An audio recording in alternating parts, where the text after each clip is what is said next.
The dust had not moved in 3 million years. It covered everything in the underground chamber like a gray blanket. The archaeological team from the Vexari Science Institute moved carefully through the ancient halls. Their scanning equipment beeped softly in the silence. Dr. Thelvan stood in front of a massive wall. Strange symbols covered it from floor to ceiling. His 4 eyes traced the patterns with growing excitement. The Vexari were patient beings. They had explored dead worlds for centuries. But this was different. These were elder ruins, real elder ruins. The elders had vanished long before any current civilization had learned to make fire. They had built wonders that modern science could barely understand. Then one day they were simply gone. No bodies, no messages, nothing but empty cities on forgotten worlds. Thelvan pressed his hand against a smooth panel. For a moment nothing happened. Then the wall began to glow. Blue light spread across the symbols like water. The rest of the team rushed over. They had never seen elder technology activate before. The light grew brighter. It pulled away from the wall and formed shapes in the air. A hologram. The team watched in amazement as the image took form. It showed a being they had never seen. Tall, 2 arms, 2 legs, strange flat face. The figure began to speak in a language that should have been dead for millions of years. Somehow the team's translators understood it. "We leave this warning for those who come after," the hologram said. Its voice was tired, sad. "We have seen the pattern. We have watched it repeat across dimensions we cannot fully explain. There is a world. A terrible, beautiful world. It kills everything that lives on it. Ice covers it. Fire burns it. The very air fights against life. But life does not give up. Life adapts. Life survives." Thelvan recorded everything. His hands shook slightly. This was the discovery of a lifetime. The hologram continued. "From this world of death will come children who refuse to die. They will be weak in body but strong in will. They will lose 1,000 battles and still believe they can win the war. They will see the impossible and call it a challenge. They will face the end of all things and spit in its face." The image changed. It showed a planet. Blue and green and white. Oceans and continents. Clouds swirling in patterns. It looked almost peaceful. Almost safe. The hologram spoke again. "When they come, they will seem harmless, small, primitive. You will not fear them. This is your first mistake. They will talk of peace and friendship. They will seem kind. This is not deception. It is their nature. They love as fiercely as they fight. But do not mistake kindness for weakness." Another researcher, Telmoth, spoke up. "This is just a story. Ancient superstition. Every culture has myths about monsters." But Thelvan held up a hand for silence. The hologram was still speaking. "They come from a world that should not have created intelligent life. They survived what would kill any other species. They turned suffering into strength, pain into purpose. They do not surrender because they do not understand how to stop. Where you see defeat, they see a setback. Where you see death, they see sacrifice. They will break every rule of survival to protect what they love. They will trade their lives like currency to buy victory." The hologram flickered. "We do not record this warning out of malice toward them. We record it out of fear for you. Because when the great darkness comes, when the enemy that cannot be defeated arrives, they will fight it, and you will learn what the word relentless truly means. Nothing will stop them. Not logic, not death, not even the heat death of the universe itself if they could find a way to punch it." The image began to fade. The elder's final words echoed in the chamber. "We caution the stars. Few listen to us then. Perhaps you will not listen now. But remember this, they are evolution's answer to entropy. They are hope given teeth and claws. They are the universe's way of saying not yet. And when they arrive, pray that you are their friend and not their enemy. Because if you stand between them and those they love, nothing in this cosmos will save you." The light died. The chamber fell dark again. The team stood in silence for a long moment. Finally, Telmoth laughed nervously. "Well, that was dramatic. The elders always had a flair for stories." Thelvan was not laughing. He had studied the elders for decades. They did not tell stories. They recorded data, observations, facts. This was not a myth. This was a warning based on something they had seen or calculated or somehow known. But the world in the hologram could be anywhere. The galaxy held billions of planets, and the warning was 3 million years old. Whatever the elders had feared was long gone, if it had ever existed at all. 3 weeks later, Thelvan presented his findings to the Galactic Council. The council chamber was enormous. Representatives from 200 species sat in curved rows that climbed toward the domed ceiling. The Vexari with their patient logic, the Krell with their warrior pride, the Mindsingers who spoke with thoughts instead of words, the Dalnath who lived for 1,000 years, the Proxians who saw in dimensions others could not imagine. They listened politely as Thelvan showed them the recording. The hologram played again in the center of the chamber. The Elder's warning filled the space. When it finished, the council discussed it. High Chancellor Vorton of the Mindsingers spoke first. His voice appeared directly in everyone's mind. A fascinating discovery, Dr. Thelvan. The Elder Ruins always teach us something new, but this warning seems vague. A dangerous species from a death world. It could describe many theoretical civilizations. Ambassador Krellnock of the warrior Krell stood. He was massive, covered in armored plates with 6 arms and deep scars across his face. My people have fought wars for 10,000 years. We have seen every kind of warrior, every type of soldier. This warning speaks of something impossible. No species fights without hope of victory. That is not bravery. That is insanity. Other voices joined in. The warning was interesting but impractical. How would they recognize this species? What were they supposed to do? Avoid all death worlds? That would mean avoiding hundreds of potential civilizations. And besides, the council had protocols. Any species aggressive enough to match the warning would reveal itself quickly. They had weapons that could crack planets, shields that could withstand stars. What could one primitive species do against that? The debate continued for hours. In the end, the council thanked Thelvan for his work. They archived the warning in the historical database. They marked it as culturally significant but strategically irrelevant. As the council dismissed, Vorton sent a private thought to Thelvan. You do not agree with our assessment. Thelvan looked at the fading hologram. The elders did not waste time on myths, Chancellor. If they left this warning, they had a reason. I think we are making a mistake, perhaps, Vorton replied. But we cannot act on ancient fears. We must deal with the present, not ghosts from the past. Thelvan nodded slowly, but that night he returned to his laboratory. He created his own archive of the warning. He included every measurement, every translation, every detail. He marked it with a priority flag that would trigger if certain conditions were met. A species from a high classification death world. Unusual psychological profiles. Refusal to accept standard diplomatic frameworks. He did not expect the flag to ever trigger. But he said it anyway. Far across the galaxy, on the 3rd planet of an unremarkable yellow star, humans built their first cities. They fought their first wars. They survived their first plagues. They learned to dream of the stars above them. They did not know that someone, millions of years ago, had tried to warn the universe about them. Not yet. The alert came at 0300 hours station time. Science Officer Kelvor was monitoring deep space when his screens lit up with impossible data. Something had just torn a hole in normal space. Something crude, unrefined, but functional. A ship emerged from the tear. It was small and ugly by galactic standards. Metal plates welded together with chemical propulsion systems still attached. Primitive radiation shielding. But it was a faster-than-light vessel. Barely. Someone new had just joined the community of starfaring species. Kelvor initiated first contact protocols. His science vessel, the 1,000-Year Dream, was equipped for this. The Vexari had met 43 new species over the last millennium. They knew the process well. He sent a basic mathematical greeting. Primes, constants, simple patterns that any technological species would recognize as communication. For 10 minutes, nothing happened. Then the primitive ship responded. The mathematics were correct, but the encoding was strange. Kelvor felt a flutter of excitement. New species meant new perspectives, new ideas. Over the next 6 hours, they built a basic translation matrix. The species called themselves humans. They came from a planet called Earth. They were excited, almost childishly so. Their communications were full of questions.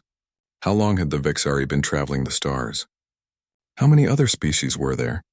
Could they visit? Could they trade? Could they learn? Kelvor found their enthusiasm refreshing. So many of the old species were tired, set in their ways. These humans vibrated with energy and curiosity. Within a week, a formal first contact team arrived. 3 ships, 50 specialists, representatives from the Galactic Council. They met the human ship at a neutral location, a small asteroid designated for first contact scenarios. Captain Sarah Chen represented humanity. She was young by galactic standards. She had lived barely 40 rotations of her planet. She wore a simple uniform and smiled constantly. Her eyes held wonder as she looked at the aliens around her. "This is amazing," she said through the translation device. "We hoped you were out here. We dreamed about this moment for generations." Ambassador Vorton of the Mindsingers studied her carefully. His psychic abilities could read surface emotions. What he found surprised him: hope, joy, curiosity, but underneath something harder, something that had seen pain and chosen to keep moving. The formal evaluation began. This was standard procedure.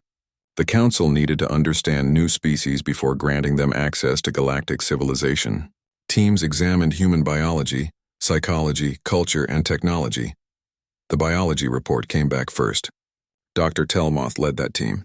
He stood before the council chamber and projected his findings. Humans are carbon-based, oxygen-breathing bipeds. They are remarkably fragile. Their bones break easily. Their skin tears.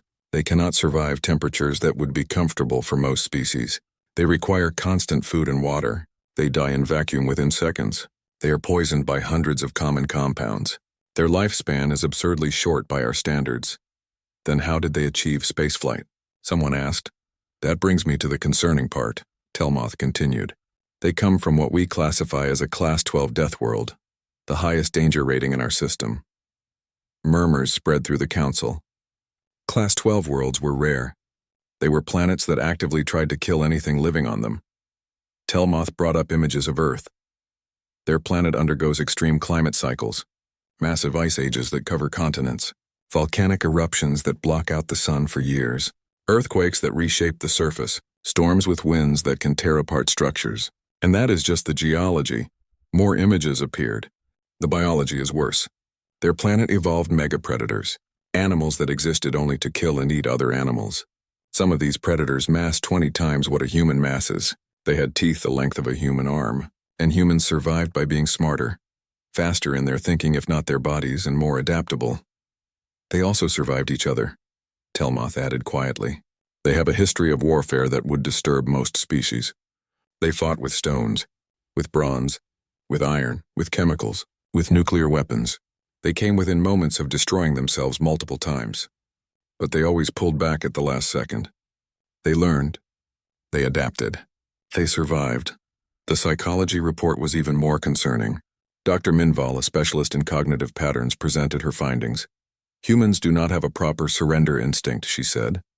Most species have a biological mechanism that stops them from fighting once defeat is certain. It is evolutionary. Why waste energy and risk death in an unwinnable fight? Humans lack this mechanism. They fight until they physically cannot continue. And even then, they often try to keep fighting.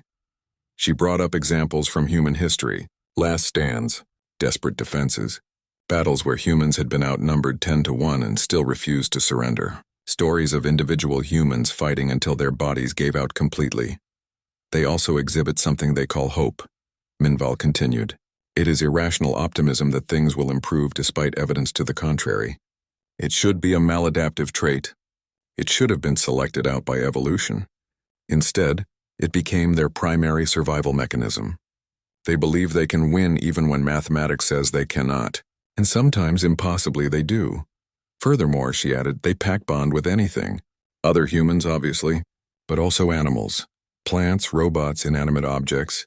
They form emotional attachments to their vehicles. They name their weapons. They mourn dead machines. They will risk their lives to save creatures that are not even their own species. Ambassador Krelnak of the Krell stood. This makes them sound dangerous. Are they? Minval hesitated. Yes and no. They are individually weak. Their technology is centuries behind ours. They pose no military threat to any council species. But their psychology is unpredictable. They do not respond to incentives the way other species do. They make decisions based on emotion as much as logic. They take risks that seem insane to us. The technology report was less concerning. Humans had crude fusion, basic computers, simple energy weapons. They were about where most species were when they developed their first FTL. Nothing remarkable, nothing threatening. The council debated for 3 days. Finally, they reached a decision. Humans would be granted restricted trade access. They could visit certain stations, They could trade for certain technologies, but they would not be given full council membership. Not yet. They were too unpredictable, too primitive. They needed time to mature as a civilization. Sarah Chen received the news with her ever-present smile. We understand. Thank you for this opportunity. We will prove ourselves worthy of your trust. But as the council representatives prepared to leave, Chen spoke again. Her smile had faded slightly. One thing, though. You keep calling us primitive. You keep treating us like children. I want to say this once, respectfully. She paused. Every eye in the room focused on her. You are underestimating what desperation makes us capable of, she said quietly. We survived our world because we learned to do the impossible. We split the atom because we refused to believe we could not. We left our planet because we refused to accept that the stars were unreachable. Every impossible thing you have, we will learn. Every barrier you put in front of us, we will break through. Not because we are better than you, but because we do not know how to give up. There was silence for a moment. Then Vorton replied with thoughts that felt like gentle laughter. We will remember your confidence, Captain Chen. Perhaps one day you will be right. Chen smiled again, but it did not reach her eyes. Perhaps. I hope you never see the side of humanity that made us survive Earth. That side is not pretty, but it is very, very effective. After the meeting, Vorton mentioned the conversation to a few colleagues. Most dismissed it. Human bravado. Natural defensiveness at being called primitive. Nothing to worry about. But somewhere in the archives a flag triggered. A very old flag, set by a scientist who had died 200 years ago. The conditions matched. Death world. Class 12. Unusual psychology. No surrender instinct. The flag pulled up an ancient recording. An elder warning about a species that refused to accept defeat. The system logged the connection. It sent a low-priority alert to the Historical Research Department. The alert sat unread in a queue behind 10,000 other low-priority items. No one made the connection. No one saw the pattern. The humans went home to Earth. They told stories of the wonders they had seen. They showed images of aliens and starships and stations the size of moons. Humanity looked up at the stars and dreamed bigger dreams. They also began to prepare. They built more ships. Better ships. They studied the technologies they were allowed to trade for. They learned. They adapted. They did what they had always done. They survived. And they got ready for whatever came next. Far across the galaxy, an old Krell commander named Draknor could not sleep. He had attended the human evaluation as a junior observer. Something about them bothered him. Some nagging feeling that he was missing something important. Late one night, unable to rest, he went to the archives. He began searching through old records. First contact reports from centuries past. Warnings from dead civilizations. Myths and legends that most people dismissed. He found the elder warning 3 hours before dawn. He watched the hologram. He read the words. He looked at the planet show. The first sign that something was wrong came from the outer rim. A science station monitoring dark space went silent. This happened sometimes. Equipment failed. Accidents occurred. The council sent a ship to investigate. That ship never returned. 2 more ships disappeared in the same region. Then a small mining colony. 17,000 souls gone, no distress calls, no debris, just silence. The council sent a full military expedition. 3 battle fleets, 40,000 personnel, the best warriors from the Krell, the finest minds from the Vexari, the most powerful psychics from the Mindsingers. The fleet arrived in the sector and found nothing. No station, no colony, no evidence they had ever existed. Just empty space and faint radiation signatures that made no sense. Then the scanners detected something. A ship. But calling it a ship was like calling a sun a candle. It was massive beyond comprehension. It blotted out stars. And it was not alone. Behind it came thousands more. Different sizes. Different configurations. But all moving with perfect coordination. Fleet Commander Zachnel of the Krell tried to establish communication. He sent greetings in every known language. He broadcast mathematical proofs of peaceful intent. He offered tribute and parley. The ships did not respond. They simply opened fire. The battle lasted 4 minutes. The council fleet was destroyed. Only 1 scout ship escaped. Its pilot, badly wounded, managed to send a message before dying. 3 words that would haunt the galaxy. They are coming. The things that came were called the Devourers. The name was obvious once people understood what they did. They consumed everything, Planets, stars, ships, people. They broke matter down to its base components and rebuilt it as more of themselves. They had done this before, many times. To many galaxies they could not be reasoned with. They could not be bribed or threatened or negotiated with. They existed only to consume and spread. They were a machine intelligence that had killed its creators billions of years ago and had been eating the universe ever since. The Council called an emergency session. Every species sent representatives. Even the humans, though they had still not been granted full membership. Sarah Chen, now an ambassador, sat in the human delegation section and listened to the panic. Species after species reported the same thing. Fleets sent to stop the Devourers were destroyed. Weapons did nothing. Energy shields were bypassed. The Devourers adapted to every attack within minutes. If you used lasers, they developed laser resistance. If you used kinetics, they developed better armor. If you used nuclear weapons, they absorbed the radiation and used it as fuel. In 3 months, 17 species lost their homeworlds. Billions died. The death toll was beyond calculation. Chancellor Vortin addressed the council. His psychic voice was heavy with grief. We have analyzed every battle, run every simulation. The conclusion is unavoidable. We cannot defeat them. Not with our current technology. Perhaps not with any technology. They adapt faster than we can innovate. Then what do? Someone shouted. We evacuate, Vortin said. We fall back to the core worlds. We abandon the outer sectors. We build a defensive perimeter and hope they stop advancing before they reach us. And we prepare for the possibility that this galaxy is lost.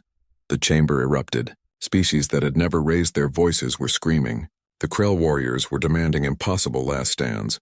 The long-lived Dalneth were weeping for the first time in their history. The galaxy was ending and no one knew how to stop it.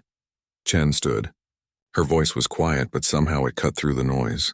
No, the chamber fell silent. Everyone turned to look at the human. No? Vortin repeated. Ambassador Chen, I do not think you understand the situation.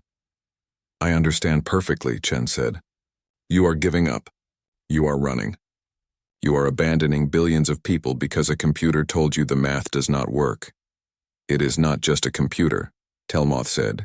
It is reality. We cannot win. Continuing to fight is illogical. Chen laughed. It was not a happy sound. Illogical. You keep using that word. Let me tell you about illogical. My species should not exist. Our planet should have killed us 1,000,000 times over. The odds of us surviving were mathematically impossible. But we did it anyway. You know why? She looked around the chamber. Because we do not care about odds. We do not care about simulations. When something tries to kill us, we kill it back. When something says we cannot win, we prove it wrong. Not because we are stupid. Not because we are crazy. But because giving up means dying and we are not very good at dying. Ambassador Krellnak stood. The massive Krell warrior looked at her with his 4 eyes. You are in the path of the Devourers. 3 of your colony worlds will be consumed within the month. We have ships ready to evacuate your people. You should accept. No, Chen said again. We are going to fight. You will die, Krellnak said flatly. Probably, Chen agreed. But they will remember fighting us.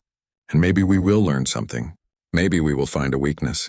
Maybe we will slow them down enough for you to find a solution. Vortin's psychic presence pushed at her gently. This is not bravery, Ambassador. This is suicide. Your species is young. You have so much potential. Do not waste it on a fight you cannot win. Chen met his psychic gaze without flinching. Few species could do that. Chancellor, with respect, you do not understand humans. We did not come from a gentle world. We came from hell, and we learned something in that hell. You do not survive by running. You survive by fighting, even when the fight is hopeless. Especially when the fight is hopeless. She turned to address the entire council. You are all older than us, wiser, more advanced. You have forgotten what desperation feels like. You have forgotten that sometimes the only way out is through. We have not forgotten. We will never forget. My government has authorized full mobilization. Every human, every ship, every weapon. We are going to the terminus belt. We are going to dig in, and we are going to make those machines pay for every meter they advance. This is insane, Telmoth said. Yes, Chen agreed. Welcome to humanity. The council tried to dissuade them. They showed casualty projections. They explained the futility. They offered generous refugee terms. The humans refused it all. Within a week, Earth was transforming. Every factory was retooled for war production. Every ship, even civilian transports, was being armed. Volunteers flooded recruitment centers. Too many volunteers. They had to turn people away. The other species watched in fascination and horror. War was not new to the galaxy. But this was different. This was total war. Species fought with their military. Humans fought with their entire civilization. The human fleet assembled at the terminus belt. It was not impressive by galactic standards, maybe 500 ships. Most of them converted civilian vessels. Their weapons were crude. Their tactics were untested. Admiral Marcus commanded the fleet. He was old for a human, scarred, tired, but his eyes were hard as diamonds. The Devourers arrived 3 days later. 10,000 ships, world killers, starbreakers. They had consumed entire civilizations. 500 human ships should have been an appetizer. Marcus gave the order. All ships, this is it. Remember what we are fighting for. Remember who we are. We are humans. We do not surrender. We do not retreat. We do not give up. Today we show the galaxy what Earth's children are made of. He paused, then added, and if we die loud. Make them remember us. The first battle began. The Devourers expected what they always encountered. Ships that would fire from a distance. Ships that would retreat when damaged. Ships that would surrender when defeat was inevitable. They did not expect what the humans did. The human ships charged. Not in formation, not with careful tactics. They just charged. Straight into the heart of the Devourer fleet. Ships that were damaged did not retreat. They accelerated. They rammed. They self-destructed in the middle of enemy formations. It was chaos. It was madness. It was completely illogical. It worked. The Devourers were not programmed for this. They adapted to weapons. They adapted to tactics. They had no adaptation protocol for enemies that treated their own ships as ammunition. For enemies that would sacrifice 5 ships to destroy 1 enemy. For enemies that laughed while dying, humans were laughing. Their communications channels were full of jokes and insults and battle cries. Men and women facing certain death were making puns. It was disturbing. It was incomprehensible. It was terrifying. The battle lasted 2 hours. When it was over, 60% of the human fleet was gone. But they had destroyed a Devourer harvester, a massive ship that had consumed planets, something no other species had managed to do. Marcus looked at the casualty reports. 300 ships. 90,000 people gone. He felt each loss like a knife, but he did not look away. He would never look away. All ships, he said. Good work. Get ready. They will be back. Across the galaxy, the Council watched the battle recordings. They watched in stunned silence as humans threw themselves at the enemy like bullets. As ships exploded and crews died and more ships kept coming. Vorton spoke, his psychic voice shaken. They are insane. No, said a voice. Draknor stepped forward. The old Krell commander held a data tablet. They are exactly what the elders warned us about. I found the recording. The ancient warning. It was about humans. It was always about human. The second battle came 3 days later. The humans were ready. Or as ready as anyone could be for an enemy that learned from every encounter. This time the Devourers adapted. They spread their formation wider. They targeted human ships that showed ramming behavior with focused fire. They adjusted their shields to account for suicide runs. So the humans adapted back. They used gravity wells to slingshot damaged ships at impossible speeds. They deployed nuclear mines that looked like debris until Devourer ships got close. They hacked their own reactors to overload in specific patterns that disrupted Devourer sensors. They learned. Just like the Devourers learned. But unlike the Devourers, humans did not need time to adapt. They did it in the middle of battle. They improvised. They tried things that had never been tested. Things that sometimes worked and sometimes killed them just as dead as the enemy would have. The galaxy watched. Not just the Council. Everyone, civilian stations, trade ships, refugee convoys. They all tuned in to the human channels. They watched these strange, fragile beings fight like demons. What disturbed the observers most was not the fighting. It was everything else. Between battles, humans did not rest. They worked. They repaired ships. They manufactured ammunition. They trained new pilots. But they also did other things. Impossible things. They rescued refugees. While fighting a war for their own survival, humans diverted ships to pick up aliens fleeing the Devourers, Vexari scientists, Krell civilians, Dalneth children, Mindsinger elders, anyone who needed help. Why? Telmoth asked Chen during one of her rare visits to the council station. You barely have resources for your own people. Why waste them on us? Chen looked at him with tired eyes. She had not slept properly in weeks, because they need help. What kind of question is that? A logical one, Telmoth replied. You are fighting for survival. Every resource matters. Every ship you send to rescue aliens is a ship not fighting the Devourers. We are not fighting for survival, Chen corrected him. We are fighting for the right to help each other survive. If we stop being human to win the war, what is the point of winning? Telmoth did not understand, but he saw the truth in her words even if the logic escaped him. The council also noticed something else about human behavior. They joked. Even in the worst situations, especially in the worst situations, humans made jokes. During the third battle, a human ship lost its engines and was drifting toward a Devourer formation. The pilot, a woman named Rodriguez, broadcast on open channels. Well, this is not ideal. Anyone got a tow truck? No? Okay, plan B. She manually aimed her ship at the largest Devourer vessel and overloaded her reactor. Before the explosion, her last words were, "Tell my cat I love her, and tell the Devourers they can eat this." The explosion destroyed 3 Devourer ships. Rodriguez became a legend. Humans started calling suicide runs pulling a Rodriguez. They made jokes about it. Dark jokes. Terrible jokes. They laughed while planning their own possible deaths. They are coping, Borton explained to confused council members. Humans use humor to process fear and grief. It is their psychological defense mechanism. They make death smaller by laughing at it. It is disturbing, someone said. It is effective, Vorton replied. Their morale never breaks. Other species need grief counselors after battles. Humans need 5 minutes and a bad joke. The battles continued. The humans lost ships, lost people. The casualty reports grew longer every day. But they kept fighting. They kept adapting. They kept learning. Admiral Marcus stood on the bridge of his flagship, the Indomitable. The name was very human. Other species named ships after virtues or historical figures. Humans named them after concepts they aspired to embody. His tactical officer approached. Commander Wei had been with him since the beginning.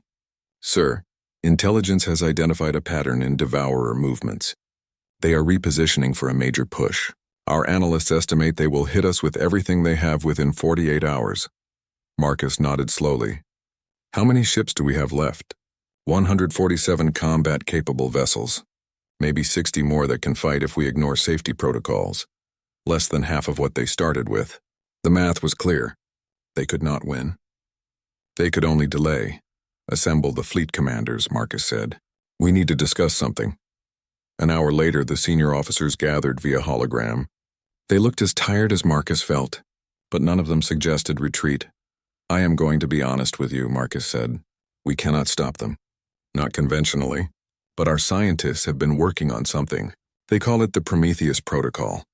He brought up schematics. The officers studied them in silence.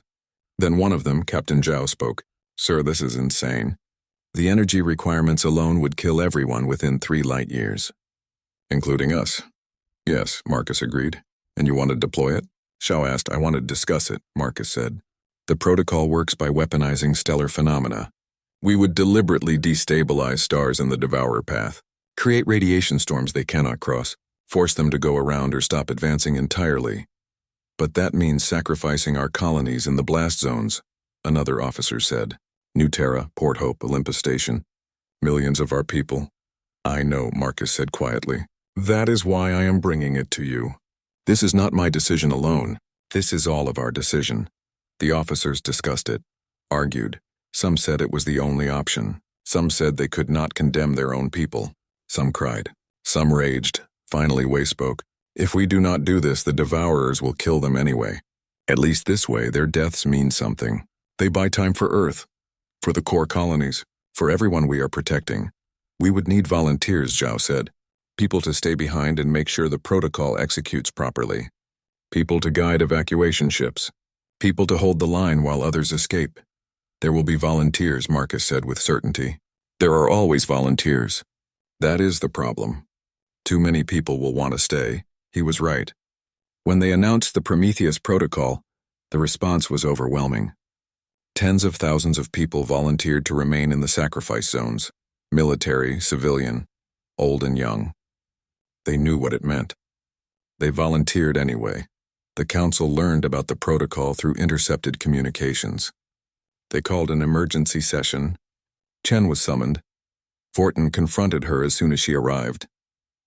His psychic presence was angry, scared. You are going to detonate stars. You are going to kill millions of your own people. This is madness and this is war, Chen replied. This is what you do when the impossible is the only option left. We could evacuate more people if you gave us time, Fortin said. If you delayed the protocol by even a month, in a month the Devourers will have moved past the target zone, Chen said. And we will have missed our chance. The protocol works now or never. How can you do this? Telemoth asked. How can you sentence your own people to death? Chen's control broke. Tears ran down her face. You think this is easy? You think I am not dying inside with every name on that volunteer list? I know these people. I served with some of them. I went to school with others. But if we do not do this, everyone dies. Not just humans, everyone, you, your species. Every species the Devourers will consume if we do not stop them here. She wiped her eyes. We are making a terrible choice because it is the only choice. We are buying time with blood and fire and sacrifice. This is what the elders warned you about. This is what humans do when you back us into a corner. We do not surrender. We do not accept defeat. We make the universe pay for every inch of ground. Krellnock spoke. The old Krell commander had been quiet until now. The elders said you would face the end and spit in its face. They were right. But they also said you would protect what you love with everything you have. You are not just fighting for yourselves. You are fighting for all of us. Of course we are, Chen said, surprised. Why else would we fight? The council authorized resources to help with evacuation efforts. It was not much, but it was something. Species that had never fought beside each other worked together to pull refugees out of the sacrifice zones. The humans worked around the clock. Every ship that could fly was loaded with evacuees. Not just humans. Anyone in the blast radius. They packed them in so tight people could barely move. Safety regulations were ignored. Comfort was forgotten. The only goal was to get as many people out as possible, but there were not enough ships. There was not enough time. Millions would remain behind. On New Terra, Governor Lisa Park addressed her people. The evacuation ships are full. They are leaving. We knew this might happen. We knew some of us would stay, but we are not staying helplessly. We have the protocol. We have our duty, and we have each other. She paused, looked at the faces around her. Scared faces, brave faces, human faces. The Devourers think they can consume everything. They think nothing can stop them. Let us teach them about humanity. Let us show them that some fires burn too hot to swallow. The crowd cheered.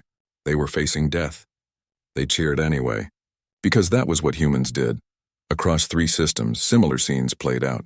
People saying goodbye, people choosing to stay, people preparing to die so others could live. The Devourers advanced. They did not know what waited for them. They could not conceive of prey that would destroy its own territory to stop predators. They were about to learn. The stars died screaming, 6 suns destabilized at once. The explosions were not natural. They were guided, weaponized. The radiation burst outward in calculated patterns that created overlapping kill zones.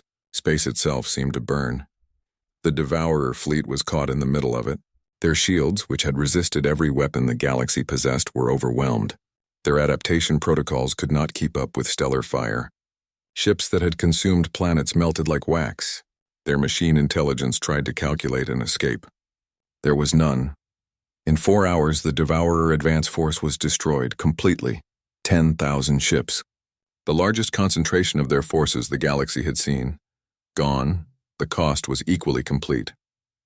New Terra, Port Hope, Olympus Station, 3 dozen smaller colonies. 7 million humans, all dead. All sacrificed, but the Devourers stopped advancing.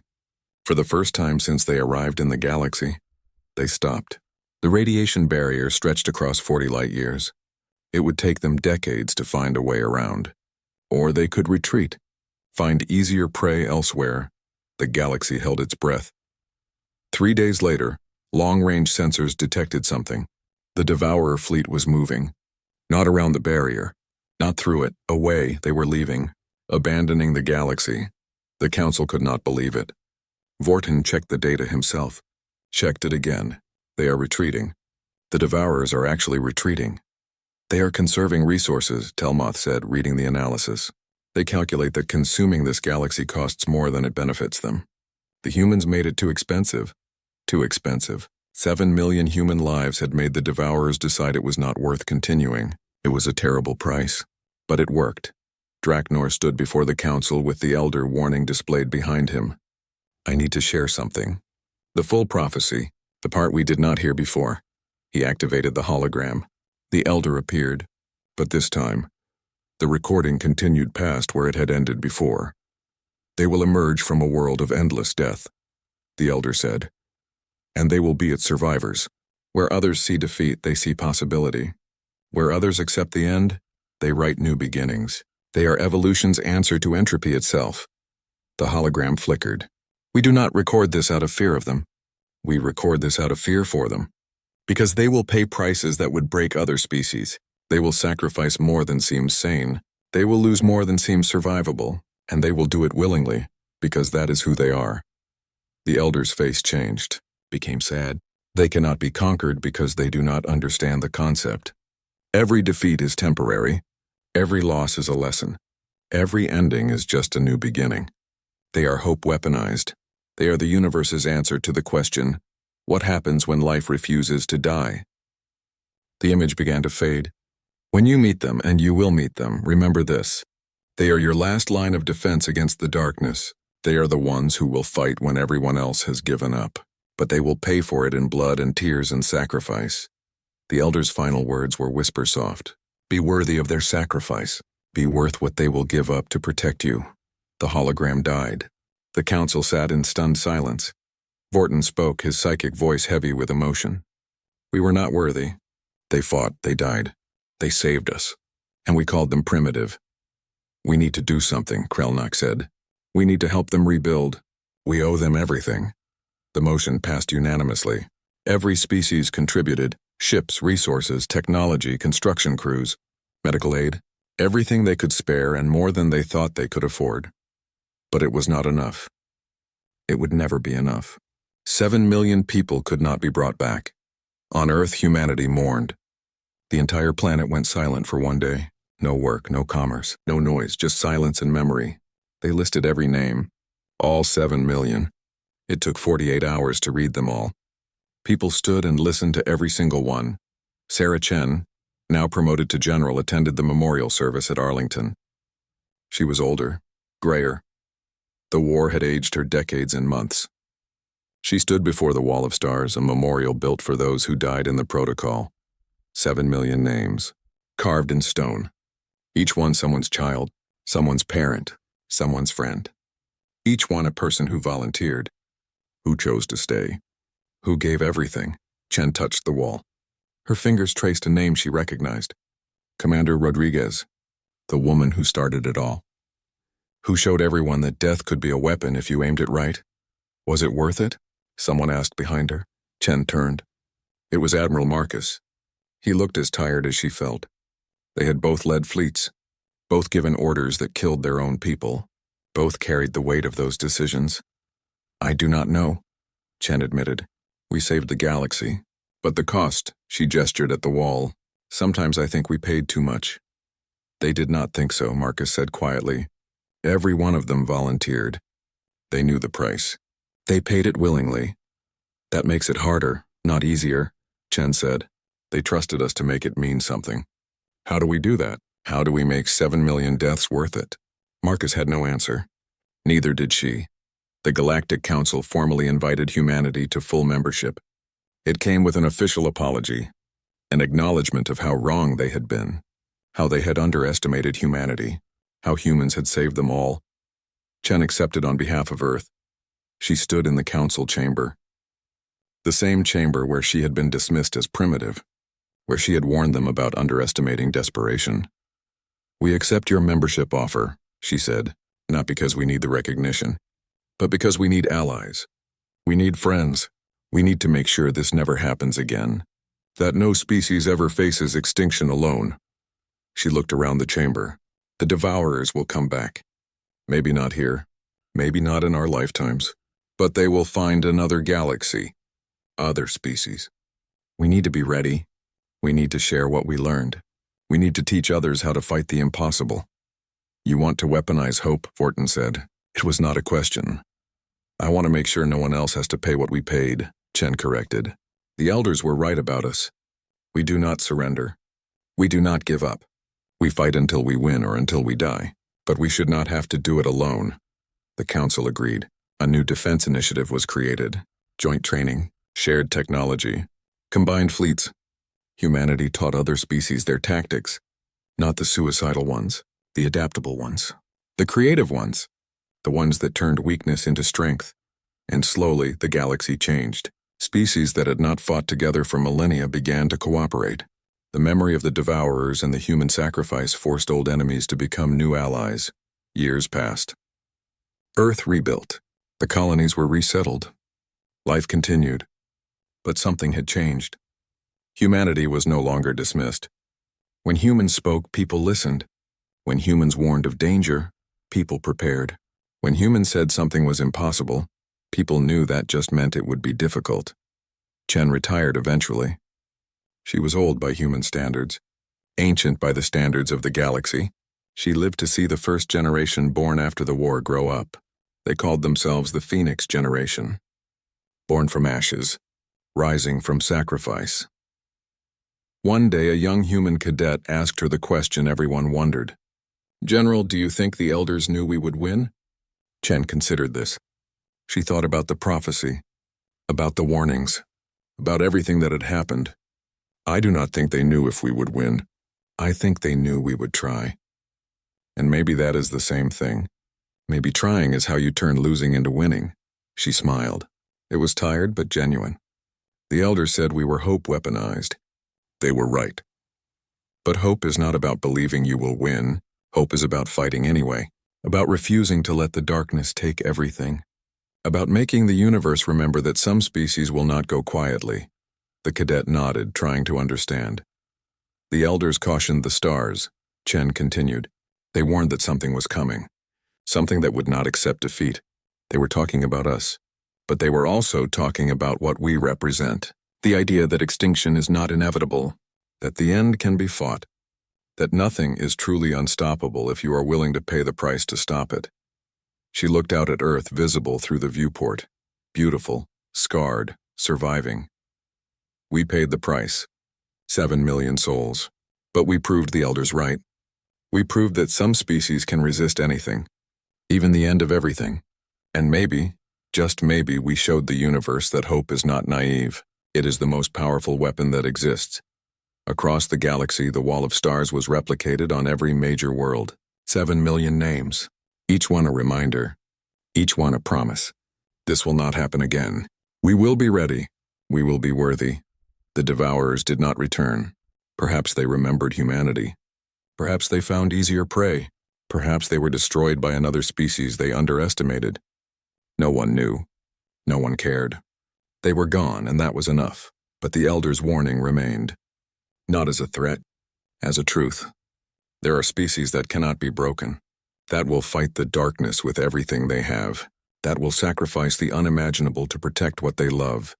And if you are lucky, very lucky, they will be your friends and not your enemies. Vorten, ancient now even for a mind-singer, visited the Earth Memorial one last time before his death.